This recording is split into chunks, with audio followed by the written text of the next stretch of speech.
আসসালামু আলাইকুম রহমতুল্লাহ। ইন্নাল হামদালিল্লাহি ওয়াহদাহ ওয়াসসালাতু ওয়াসসালাম আলা মান লা নাবিয়্যা বা'দা। আউযু বিল্লাহি মিনাশ শাইতানির রাজীম। বিসমিল্লাহির রহমানির রহিম। আকালুল হামদুলিল্লাহিল্লাযী সাদাকানা ওয়া'দাহু ওয়া আওরাসানাল আরদা নাতাবাওয়াউ মিনাল জান্নাতি হাইসু নাশা ফানি'মা আজরুল আমিলিন। সূরাতুজ জুমারের শেষের দিকে আল্লাহ তাআলা বলছেন যে জান্নাতীদেরকে যখন জান্নাত দেওয়া হবে আর কি, এমত অবস্থায় তারা এর ফলস্বরূপ বলবে অকালু, তারা বলবে আলহামদুলিল্লাহিল্লাযী সাদাকানা ওয়া'দাহু। আল্লাহ তাআলার জন্য সকল প্রশংসা, যিনি তার ওয়াদা সত্য করেছেন, ওয়াদা পূর্ণ করেছেন আর কি। এবং বলছেন ও আওরাসানাল আরদা, আমাদেরকে ওয়ারিস বানিয়ে দিয়েছেন, আমাদেরকে দিয়ে দিয়েছেন আরদ, এই ভূমি মানে জান্নাত আর কি। নাতাবাওয়াউ মিনাল জান্নাতি হাইসু নাশা, আমরা এই বাগানের বা এই জান্নাতের যেখানে খুশি আমরা সেখানে গিয়েই বসবাস করব, থাকব। আল্লাহ তাআলা বলছেন ফানি'মা আজরুল আমিলিন, সৎ কর্মশালীদের যে পুরস্কার সেটা কতই না সুন্দর, কতই না উত্তম। আল্লাহ তাআলা বলছেন অপর এক জায়গায় মান কানা ইয়ারজু, যে ব্যক্তি চায়, যারাই চায় লিকা রাব্বিহি, তার রবের সাথে, প্রভুর সাথে সাক্ষাৎ করতে, ফালিয়ামাল আমালান সালিহা, সে যেন সৎ আমল করে, আমলে সালেহ করে, যেটা রিয়া মুক্ত হবে, শিরক মুক্ত হবে। অবশ্য তিনি শিরকের কথা উল্লেখ করেই দিবেন এখন। ফালিয়ামাল আমালান সালিহা ওয়ালা ইউশরিক, আর তোমরা শিরক করবে না, বিইবাদাতি রাব্বিহি আহাদা। খেয়াল করেন, বিইবাদাতি রাব্বিহি আহাদা, ইবাদতের ভিতরে কোনো ধরনের শিরক করা যাবে না। এটা আপনাদের কাজ থাকলো দেখে নেওয়া, ইবাদতের ভিতরে কিভাবে শিরক হয়। যেহেতু আলোচনা করলে অনেক সময় লেগে যাবে, একটাই অংশ আমি আলোচনা করব এখানে ছোট্ট করে। বললাম না মান কানা ইয়ারজু লিকা রাব্বিহি, যারা চায় তার প্রভুর সাথে সাক্ষাৎ করতে। এই সাক্ষাতের বিষয়ে একটা কথা, জাবের রাদিয়াল্লাহু তাআলা আনহুকে আল্লাহ রাসূল সাল্লাল্লাহু আলাইহি ওয়াসাল্লাম বলছেন আর কি, যে তোমার বাবা তো শহীদ হয়ে গিয়েছে, তো আল্লাহ তাআলা তোমার বাবার সাথে সাক্ষাৎ করেছে। সুবহানাল্লাহ, কথাটা কিন্তু অনেক ভারী। আল্লাহ তাআলা নিজে সাক্ষাৎ করেছেন জাবের রাদিয়াল্লাহু তাআলা বাবার সাথে। তো উনি একটু নড়ে চড়ে বসলেন, তাহলে কি কথোপকথন হয়েছে? কথোপকথনটা এমন ছিল আল্লাহ তাআলা এবং জাবের রাদিয়াল্লাহু তাআলার পিতার মধ্যে, যে দুনিয়াতে যদি আবার তোমাকে পাঠানো হয় তাহলে তুমি কি করবা? উনি বলেছিলেন, আমি আবার যদি দুনিয়াতে যেতে পারি, আবার তোমার জন্য আমি শহীদ হব, ইসলামের জন্য আমি শহীদ হব, জিহাদে যাব, আবার শহীদ হব, আবার আমি তোমার কাছে ফিরে আসবো, আবার যাব, আবার শহীদ হব, আবার ফিরে আসবো। সুবহানাল্লাহ। তো আমরা যেগুলোকে বোঝা হিসেবে জানি, এই তো জিহাদ, জিহাদ বলতে কি? প্রচেষ্টা চালানো, অন্যায় অবিচার জুলুম নির্যাতনের বিরুদ্ধে রুখে দাঁড়ানো, এটাই তো জিহাদ, তাই না? তারপরে কি? শান্তি প্রতিষ্ঠা করার জন্য প্রচেষ্টা চালানো, এটাই তো জিহাদ, তাই না? আর অনেক বিষয় রয়েছে, জিহাদের তো অনেক পর্যায়ে রয়েছে, অনেক বিষয় রয়েছে, দিক রয়েছে। তো বিষয় হচ্ছে আমরা এইগুলাকে ভাবি কি অনেক কঠিন আমাদের জীবনের জন্য, হ্যাঁ। কিন্তু আল্লাহ তাআলা কি চান জানেন? আল্লাহ তাআলা চান যে আমরা দুনিয়ায় আল্লাহ তাআলাকে কোনো রকমে আমরা যেভাবেই হোক সর্বোচ্চটা দিয়ে রাজি খুশি করব। আর আল্লাহ তাআলা যদি খুশি হয়ে যান, আমাদের এখন কিন্তু মানে ব্যাপারটা এরকম যে ঠেকা পড়েছে, যেভাবেই হোক আল্লাহ তাআলাকে খুশি করতে হবে। আল্লাহ তাআলা আপনার মৃত্যুর পরে আপনাকে খুশি করে দিবেন ইনশাআল্লাহ, এই আর কি। তো বিষয় হচ্ছে আমলে সলেহ করবেন। আমলে সলেহ হচ্ছে রিয়া মুক্ত, লোক দেখানোর জন্য না, এবং ফরজগুলো কোনোভাবেও ছেড়ে দিবেন না, ঠিক আছে? আর সর্বোচ্চ চেষ্টা করে যেতে হবে কোরআন মাজিদ শেখার, নিজে শিখতে হবে, অপরকে শেখাতে হবে। তো এর জন্যই আমি উদ্যোগ নিয়েছি। আলহামদুলিল্লাহ অনেকগুলো ক্লাস হয়ে গেছে, এরই ধারাবাহিকতায় আজকে একটি ক্লাস। গত ক্লাসে আমরা শিখেছিলাম নুন সাকিন বা তানমিনের একটি নিয়ম, সেটা কি ছিল বলেন তো? ইকলাব, তাই না? আজকে আমরা শিখব, গতদিন বলেছিলাম ইদগাম। আগে আমি আলোচনা করে নেই, খাতায় লিখে নেবেন। ইদগাম, এটার অর্থ হচ্ছে বা এটা নিয়মটা হচ্ছে এরকম যে মিলিয়ে পড়তে হবে। হ্যাঁ, তো মিলিয়ে পড়বেন, তখন দুইটা কন্ডিশন আসতে পারে এখানে। একটা কন্ডিশন আসবে মিলানোর সময় আপনি গুন্নাহ করবেন। গুন্নাহ কি আমি বলছি? গুন্নাহ আমরা পূর্বে শিখেছি যে মিমের ওপরে এবং নুনের ওপরে তাসদিদ থাকলে গুন্নাহ হয়, ওই ক্লাসটা দেখে নেবেন। হ্যাঁ, তাহলে বিষয় হচ্ছে গুন্নাহ করব। আরেকটি বিষয় হচ্ছে গুন্নাহ ছাড়া, মিলিয়ে পড়তে হবে কিন্তু গুন্নাহ ছাড়া। তাহলে দুইটা ব্যাপার আসছে। চারটা হুরুফ যদি থাকে তাহলে গুন্নাহ করব, আর দুইটা থাকলে আমরা কি করব? গুন্নাহ করব না, শুধু মিলিয়ে পড়ব। চারটা হরফ কি কি হবে? ইয়া, মিম, অনুন, এবং গুন্নাহ হবে না এরকম দুইটা হরফ হচ্ছে র, লাম।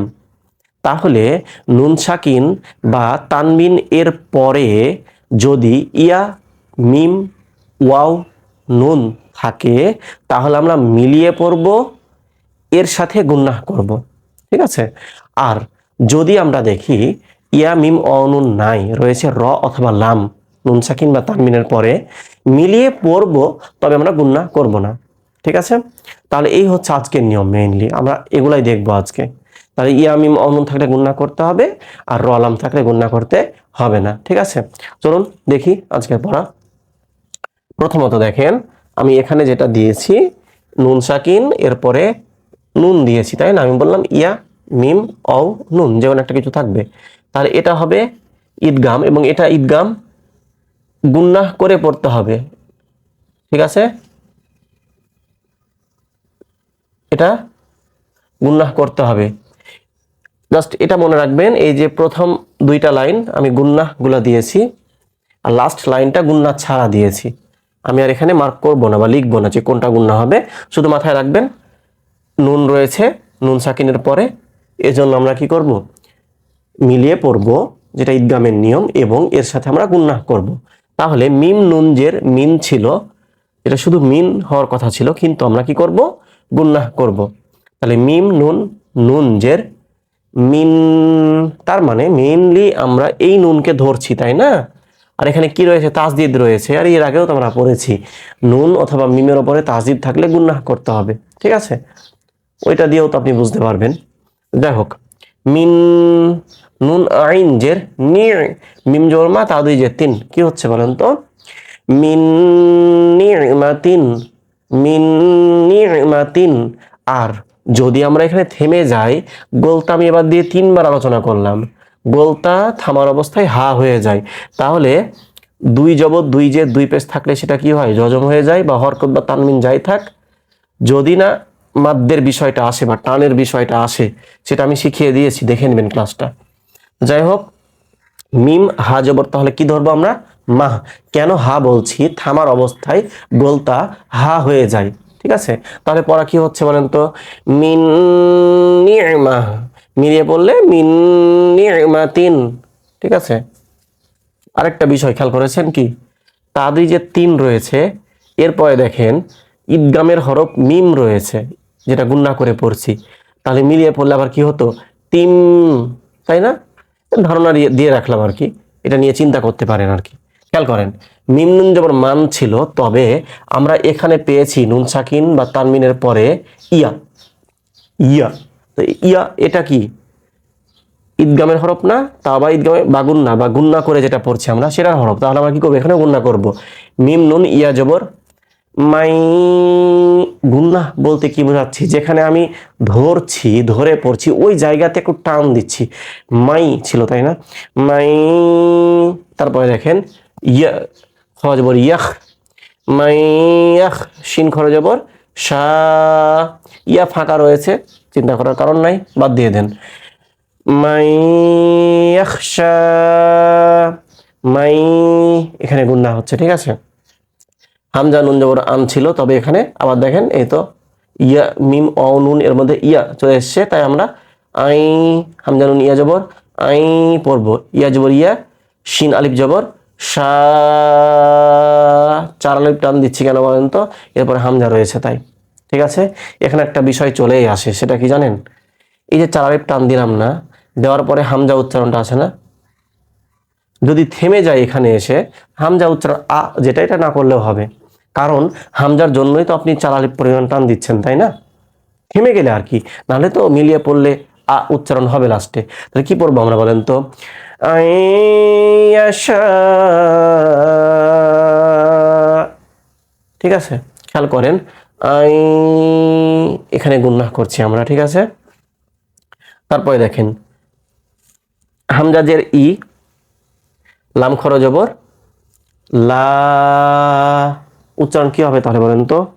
ইলা, হা আলিফ দুই জবর হাম ছিল, এখানে খেয়াল করেন, এই জায়গাতে খেয়াল করেন কি হচ্ছে, এখানে ওয়াও রয়েছে, তাই না? ওয়াও কিসের হরফ বলেন তো? ইদগামে বাগুন্নার হরফ, মানে গুন্না করতে হবে, ইয়া মিম অ নুন, তাহলে হা আলিফ ওয়াও দুই জবর হাও, কঠিন মনে হয় আলিফকে বাদ দিয়ে দেন না, হা ওয়াও দুই জবর হাও, এ হাও, উচ্চারণটা খেয়াল করেন, গুন্না করছি আমরা, ওয়াও আলিফ জবর ওয়া, ইলাহা ওয়া, হাজার হি, দাল আলিফ দুই জবর দান, এই জায়গায় একটু খেয়াল করেন, আলিফ রয়েছে, তাহলে একটা জবর বাদ পড়বে, থেমে গেলে একটা জবর থেকে যাবে, তখন কি হবে? দা উচ্চারণ হবে, তাই না? দা আলি জবর দা, যেটা আমরা শিখেছি এক আলিফ টান হবে। তাহলে কি হচ্ছে এটা? ইলাহা ওয়াহিদা, ইলাহাও, এখানে গুন্নাহ হচ্ছে, তাই না? গুন্নাহ হওয়ার কারণ কি? তানমিন এর পরে ওয়াও রয়েছে, ইয়া মিম অও নুন থাকলে গুন্নাহ করব আমরা, এটা আমরা পড়েছি। তারপরে দেখেন রজবর র, হাইয়াজের হি, রহি, এখানে গুরুত্ব দেব আমরা। এখানে ছিল মিম দুই পেশ মুন, তবে এখন কি হচ্ছে, অও থাকার কারণে এই তানমিন এটার সাথে মিলিয়ে পড়তে হবে, কারণ আমি বলেছি তানমিন বা নুন সাকিনের উচ্চারণ তার পরের হরফের উপরে ডিপেন্ড করবে, নির্ভর করবে। তাহলে মিম অও দুই জবর, সরি দুই পেশ মু, খেয়াল করেন, মু, মানে মুন থেকে আমরা অকে ধরছি, তা হচ্ছে মু, অ জবর ওয়া, দাল অপেশ দু, এই জায়গাতে যদি আমরা থেমে যাই, আগে শিখেছি, তাহলে এখানে আমরা তিন আলিফ পরিমাণ টান দেব, তাই না? আর আরেকটা বিষয়, দুই জবর দুই যে দুই পেশ থাকলে কি হবে, সেটা জজম হয়ে যাবে না? এখানে থেমে গেলে জজম ধরে নিব আমরা, এটা এখানে দেখেছি যে, যে ক্ষেত্রে দেখবো যে খালি আলিফ আছে একটা জবর বাদ দিব, নাহলে কিন্তু এটাও কি করতাম, শুধু দুই জবর থাকলে যদি টানের বিষয় না আসতো আর কি, তাহলে আমরা এটাকেও জজম দিয়ে দিতাম। আমরা এখানে জজম দিয়ে দিলাম, তাহলে কি দাঁড়াচ্ছে বলেন? এখানে তিন আলিফ টান দাঁড়াচ্ছে, পরিবর্তনটা খেয়াল করেন, এখানে জজম হয়ে যাচ্ছে, জজম হয়ে যাওয়ার কারণে এটা কলকলা হয়ে যাবে, কারণ কফ ত বা জিম দাল এর উপরে জজম থাকলে কলকলা হয়। তাহলে এটা কি হচ্ছে? রহিম ওয়াদুদ, ওয়াদুদ, দু, এখানে তিন আলিফ টান, আর এখানে গিয়ে কলকলা হচ্ছে, আমরা গুরুত্ব দিব এই জায়গাতে মু উচ্চারণে, রহিমু, মু, তারপরে অদু, এটা পড়তে যাব, ঠিক আছে? মু, এখানে গুন্নাহ হচ্ছে, কারণ কি?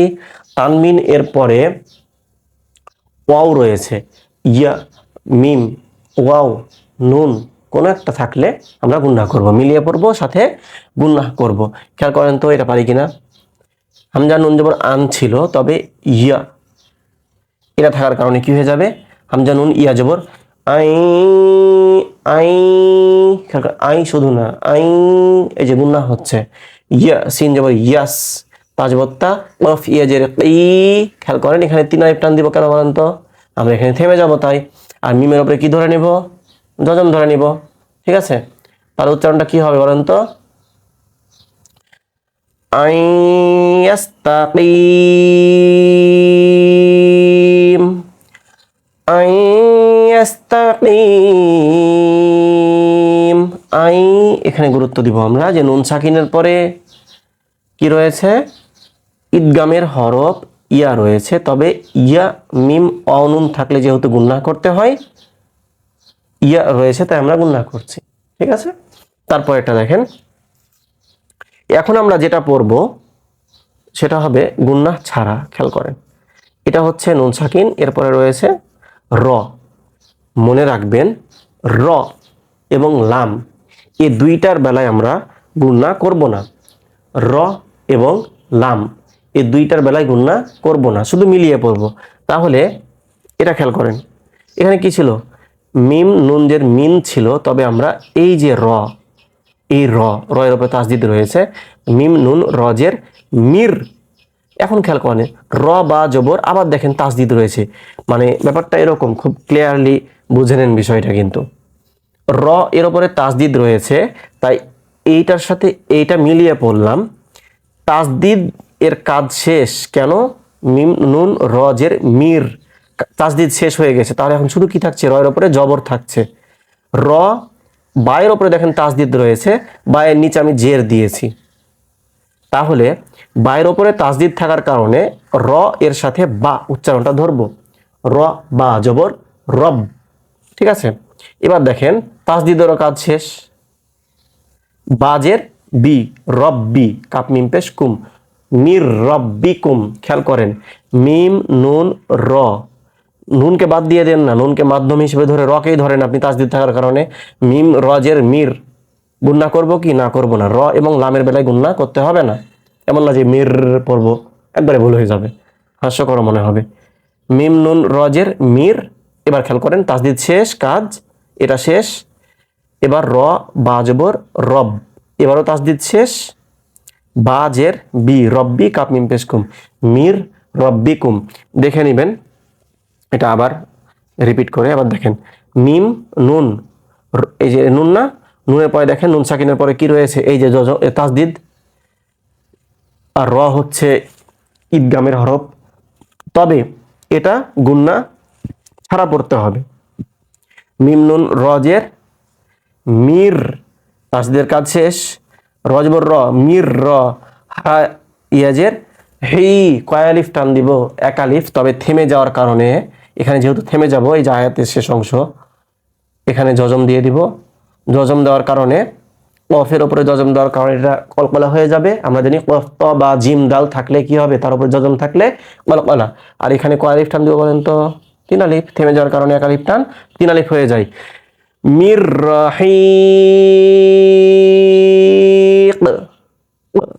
উচ্চারণটা আসবে, ঠিক আছে? মির রাহিক। এবার দেখেন ওয়াও জবর ওয়া, লাম মিম জবর লাম, ওয়া লাম, ইয়া জবর ইয়া, কাপ নুন লাম পেশ কুল। খেয়াল করেন, এটা কঠিন লাগলে বাদ দিয়ে দেন না, তাসদিদকে ধরেন, কাপ লাম পেশ কুল, এটাকে মাধ্যম হিসেবে ধরেন। নুন সাকিন বা তানবিনের পরে কি রয়েছে? লাম। লাম কি বলেছি আমি? এটাও ঈদগামের হরফ, তবে এটা ঈদগাম করতে হবে, মিলিয়ে পড়তে হবে, কিন্তু গুন্নাহ ছাড়া, ঠিক আছে? তাহলে গুন্না ছাড়া পড়লে কি হবে? কাপ লাম পেশ কুল। হ্যাঁ, আল্লাহ শব্দ যখন পড়াই, আল্লাহ শব্দ কিভাবে পড়তে হবে ওই ক্লাসে এটা আমি আলোচনা করেছিলাম। তবুও দেখেন কাপ নুন লাম পেশ কুল, তখন আমি বলি না যে এটা ঈদগাম হবে, বা নিয়মটা আমি বলি না, এখন বলছি। এটা কি হচ্ছে তাহলে? ঈদগাম। এবং এটা ঈদগাম মিলিয়ে পড়লেও, ঈদগাম বলতে আমি বোঝাচ্ছি মিলিয়ে পড়া, মিলিয়ে পড়লেও গুন্না ছাড়া পড়বো। লাম যে বললা, হাউলটা পেশ হু, ইয়া কুল্লাহু। খেয়াল করেন কুল্লাহু, কুল লাহু। এইটাই হচ্ছে আজকের পড়া। তাহলে আমি একবার রিডিং পড়ে নেই, তারপরে নিয়মটা একবার আলোচনা করে নিব, ঠিক আছে? ছোট্ট করে খেয়াল করেন। মিন নি'মাতিন, থেমে গেলে মিন নি'মা। আবার আমি বলেছিলাম যদি আপনি চিন্তা করেন আরেকটু বেশি, তাহলে 3 এরপরে মিম রয়েছে, তাই আবার তিম পড়তে পারবো আমরা, ঠিক আছে? তিম পড়তে পারবো। কেন? কারণ আবার দেখেন এখানে কি চলে এসেছে, এটা হচ্ছে ঈদগামের হরফ মিম, তাই তানবিনের পর আবার মিলিয়ে পড়বো এবং এটা গুন্না করব, যেহেতু ইয়া মিম ওয়াও নুন, এটা গুন্না করতে হয় এগুলোর উপরে তাসদিদ থাকলে। যাই হোক, মিম নুন ইয়া জবর মাই, ইয়া খজবর ইয়াখ, মাই ইয়াখ, শিন খজবর শা, কি ছিল? মাই ইয়াখশা, আইয়াশা। তারপরে ছিল ইলাহা ওয়াহিদা, রহিম ওয়াদুদ, আইয়াস্তাকিম। মির রব্বিকুম মির রহিক ওয়ালাম ইয়াকুল্লাহু।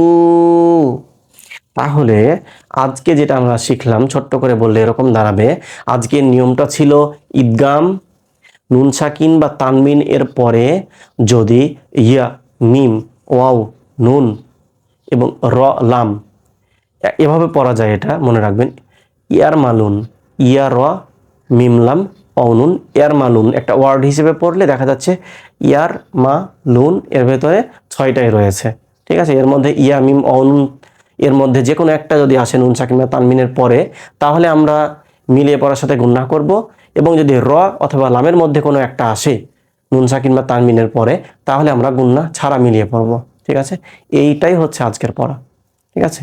আগামী ক্লাসে ইনশাআল্লাহ আমরা ইজহার নিয়ে আলোচনা করব, ঠিক আছে। সে পর্যন্ত সুস্থ থাকবেন, আল্লাহ তাআলা যেন আপনাকে সুস্থ রাখেন। আল্লাহ তাআলার কাছে দোয়া করি রমজানের সিয়ামগুলো সঠিকভাবে পালন করবেন এবং মসজিদে গিয়ে 5 ওয়াক্ত সালাত আদায় করার চেষ্টা করবেন জামাতের সাথে। আল্লাহ তাআলা যেন তৌফিক দান করেন। আল্লাহুম্মা আমিন। আসসালামু আলাইকুম ওয়া রাহমাতুল্লাহ। সুবহানাকাল্লাহুম্মা ওয়া বিহামদিক আশহাদু আল্লা ইলাহা ইল্লা আনতা ওয়া আস্তাগফিরুকা ওয়া আতুবু ইলাইক।